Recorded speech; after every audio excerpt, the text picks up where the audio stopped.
Hi guys, welcome back. I am Vivek Singhal from tradingwithvivek.com। और आज एक अपॉर्चुनिटी नजर आती है हमें क्रिसिल में। तो क्रिसिल का एक बार हम लोग सारी चीजें चेक करेंगे, उसका बिजनेस भी देखेंगे और बिजनेस के साथ में फिर फाइनेंशियल एनालिसिस भी करेंगे और फिर टेक्निकल एनालिसिस भी करेंगे। यहां पर एक बहुत ही अच्छी, बहुत ही बड़ी अपॉर्चुनिटी है और मैं आपको बताने वाला हूं वो किस तरीके से है। तो अगर हम यहां पर क्रिसिल के बिजनेसेस की बात करने लगे तो ये बेसिकली एक रेटिंग कंपनी है और रेटिंग कंपनी का जो मेन काम होता है कि जब किसी कंपनी को डेट लेना होता है तो उसकी एनालिसिस के दौरान उसकी गुणवत्ता को परखा जाता है, उसकी क्वालिटी को एक बार चेक किया जाता है डिफरेंट डिफरेंट पैरामीटर से कि ये कंपनी अपने लिए हुए लोन को वापस कर भी पाएगी या नहीं कर पाएगी। तो उसकी डिफरेंट डिफरेंट वो एक कैटेगरीज बनाते हैं कि जैसे ए प्लस प्लस या फिर ए प्लस या फिर ए माइनस बी प्लस। तो इस तरीके से अलग अलग रैंकिंग होती है। तो जितनी हाई रैंकिंग होती है उसको लोन उतने ही सस्ते रेट पर मिल जाता है। इसी तरीके से हमारे जैसे बाकी बॉन्ड्स होते हैं वो लॉन्च होते हैं तो वहां पर उसकी रेटिंग होती है।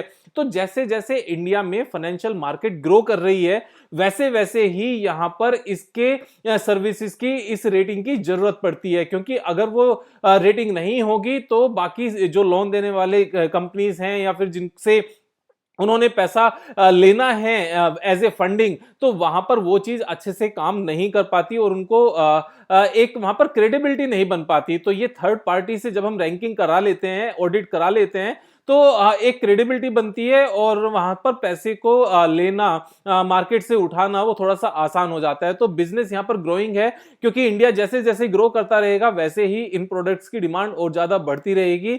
और यहां पर अगर हम क्रिसिल के फाइनेंशियल्स की बात करें तो मैं दो तीन चीजें हमेशा कहता हूं कि अगर हमारा रिटर्न ऑन कैपिटल एम्प्लॉयड 30% से ज्यादा है and debt to equity ratio हमारा 0 है तो ये एक बहुत ही सुपर्ब कॉम्बिनेशन होता है। यहां पर मैनेजमेंट के जितने भी यहां पर क्वालिटीज हैं कंपनी को ग्रो करने की, यानी कि वो सारी क्वालिटीज और वो बिजनेस की क्वालिटी उसमें मौजूद है, तभी ये दो कॉम्बिनेशन बन पाते हैं। साथ में यहां पर जो प्रोमोटर्स की होल्डिंग है वो 67.1% है। तो 67.1% अपने आप में एक अच्छी होल्डिंग है जो प्रोमोटर्स के पास है। साथ में अगर एफआईआई की बात करें तो एफआईआई ने यहां पर 7.15% की होल्डिंग रखी हुई है।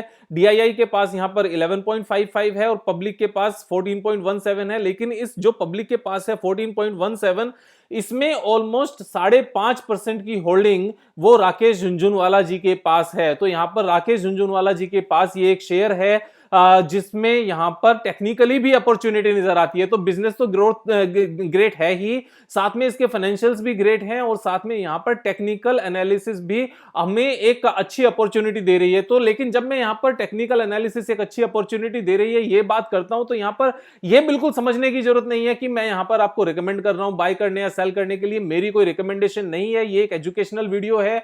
आप अपना डिसीजन अपने हिसाब से लेंगे, मेरे कहने से नहीं लेंगे। लेकिन यहां पर टेक्निकल एनालिसिस यहां पर फाइनली क्या सजेस्ट कर रहा है, यहां पर बिजनेस अच्छा है, ग्रेट है, फाइनेंशियल्स बहुत अच्छे हैं। फाइनेंशियल्स में मैंने बाकी चीजें शायद अभी डिस्कस नहीं की। तो यहां पर जो बाकी चीजें हैं वो ये कि जो बैलेंस शीट है, बैलेंस शीट में आज तक इन्होंने कभी भी लोन लिया ही नहीं है। It's a zero debt company और जो कंपनी का रिजर्व है वो 400 करोड़ से स्टार्ट होते होते 1300 करोड़ तक पहुंच गया है। उसमें अगर हम प्रॉफिट एंड लॉस की बात करें तो यहां पर एक कंसिस्टेंट ग्रोथ है रेवेन्यू में और यहां पर नेट प्रॉफिट में भी यहां पर एक ग्रोथ है, यानी कि डबल के आसपास हो गया है। यहां पर बीच में एक छोटा सा झटका लगा था कंपनी को जब यहां पर IL&FS जो एक काफी बड़ी कंपनी थी वो यहां पर कोलैप्स हो गई थी। तो जो क्रेडिट रेटिंग कंपनीज हैं उनके ऊपर एक क्वेश्चन मार्क लगा था कि उनकी ऑथेंटिसिटी कितनी है। लेकिन हमें पता है टाइम एक बहुत बड़ा मरहम होता है जो किसी भी पुराने दर्द को खत्म कर देता है, जो माइंड में रह जाते हैं तो लोग भूल जाते हैं, हर कोई भूल जाता है, चीजें वापस से ठीक हो जाती हैं और वापस से ग्रो करना शुरू कर देती हैं।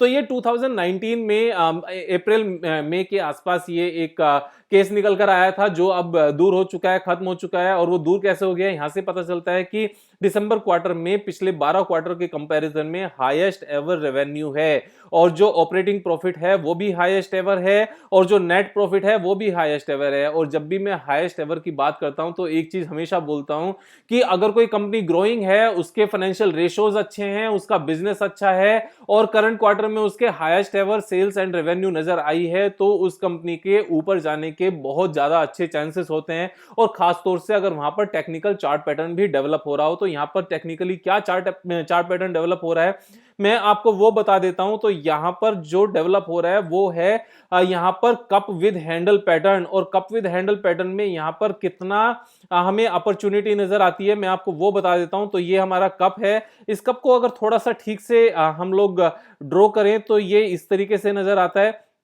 कि हमारा ये कप है और ये कप का हैंडल है, और ये हैंडल अगर इस तरह से बनता है तो इसका जो टारगेट आता है वो टारगेट हमारा निकल कर आता है जो इसकी मैक्सिमम डेप्थ है विक से लेकर नेक लाइन तक। और नेक लाइन तक अगर हम इसको यहां से पिक करते हैं और पिक करके ऊपर लगाते हैं, ऊपर लगाने के बाद में यहां पर अगर हम इसका टोटल परसेंटेज गेन देखते हैं कि करंट प्राइस से ये कितना परसेंटेज गेन निकल कर आता है, तो एक बार चेक करेंगे तो मेरे ख्याल से 60% के आसपास निकल कर आना चाहिए, क्योंकि नेकलाइन से ही वो 48% है। तो यहां से अगर हम देखते हैं तो 61% का यहां पर ये गेन नजर आता है, और ये सिंगल शॉट में 61% का गेन है। और इसमें राकेश झुनझुनवाला जी की 5.5% होल्डिंग है, और पब्लिक के पास सिर्फ और सिर्फ 9% है। जो रिटेल पब्लिक है उसके पास सिर्फ और सिर्फ 9% है। जीरो डेट कंपनी है, 38% की रिटर्न ऑन कैपिटल एम्प्लॉयड है, और यहां पर प्रमोटर्स के पास एक अच्छी होल्डिंग है। ग्रोइंग बिजनेस है, जैसे जैसे इंडिया की इकोनॉमी ग्रो करती रहेगी ये भी ग्रो करती रहेगी। पास्ट परफॉर्मेंस अच्छी है, जो इसने पिछले 10 साल में कंसिस्टेंट ग्रोथ दिखाई है। उसके बाद में यहां पर जो करंट क्वार्टर के रिजल्ट्स हैं वो बिल्कुल सुपर्ब हैं। तो यहां पर एक ही सिंगल शॉट में अच्छी अपॉर्चुनिटी नजर आती है। आप अपने हिसाब से ड्यू डिलिजेंस करके लेना, मेरे हिसाब से आपको सीखने की जरूरत है, ट्रेड लेने की जरूरत नहीं है, क्योंकि ये मेरा डिस्क्लेमर है।